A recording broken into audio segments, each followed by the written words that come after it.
ওম কৃষ্ণায় নম। মাছৰ পিটিকা কৰিম বুলি ভাবিছোঁ। কলপাতত মাছ দি ইয়াত দেখিছে মোৱা মাছ আৰু দৰিকণা মাছ মিক্স হৈ আছে। আৰু কলপাত যিহেতু পাবলৈ নাই, ওচৰত অলপ দূৰৰ পৰা যেন তেন এখন আনিছোঁ আৰু গেছত অলপ সেকি লৈছোঁ।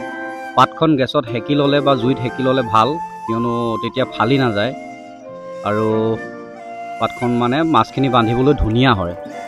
তাৰ জোখত আপোনালোকে হালধি এনেকৈ দি ল'ব। ময়ো অলপ হালধি দি লৈছোঁ মাছখিনি জোখ অনুসৰি, আৰু নিমখ মিলাই দিছোঁ। অকণমান মিঠাতেল দি দিছোঁ। মিঠাতেল দিলে সেইকাৰণে ভাল, লাগি নধৰে, মাছখিনি ধুনীয়াকৈ সিজিও যায়। আৰু কলপাতখন জাপি দিছোঁ। জাপি কলৰ এডাল ঠাৰিৰ পৰা ৰছী বনাইছোঁ। সেই ৰছীডাৰে মাছৰ টোপোলাটো বান্ধিম। কলপাতত এনেকৈ মাছ পাতত দি খাই বহুত ভাল লাগে।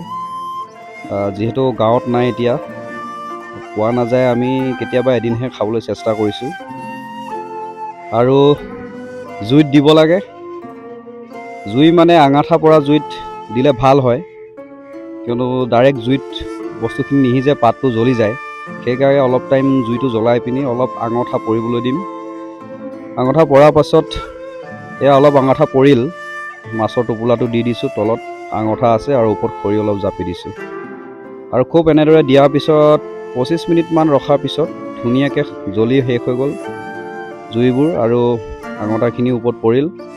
মাছখিনি ধুনীয়াকৈ হৈ গ'ল। এতিয়া খুলি চালে দেখিম খুব সুন্দৰ হৈছে, ধুনীয়া হৈছে। আগতে নিমখ যিহেতু মিহলোৱা আছে, এটা খাই চালোঁ, খাবলৈ সুস্বাদু হৈছে, ভাল লাগিছে। আৰু এনেদৰে খাই এনেও ভাল লাগে। মাছখিনি গোটেইখিনি তাৰ পৰা উঠালোঁ, কাঁহীত উঠাই আৰু ৰুমত আহি গ'লোঁ। পিঁয়াজ এটা কাটি লৈছোঁ, নহৰু অকণমান, আদা অকণমান, আপোনালোকে বেলেগ কিবা কিবিও কাটি দিব পাৰে। এনেকৈ কাটি দি আজি খাই চাম বুলি ভাবিলোঁ, গতিকে সকলোবোৰ মিলাই মাছখিনি পিটিকা কৰিলোঁ। আৰু এই পিটিকা সাধাৰণতে গাঁৱত বৰ্তমান জাকৈ মাৰি খাই থকা হয়। এতিয়া যিহেতু গাঁৱত নাই, গতিকে ইয়াতে কিনি আনি অকণমান পিটিকা কৰি খাবলৈ চেষ্টা কৰিলোঁ। আপোনালোকেও এনেদৰে কৰি খাই চাব পাৰে, ভাল লাগে। ধন্যবাদ।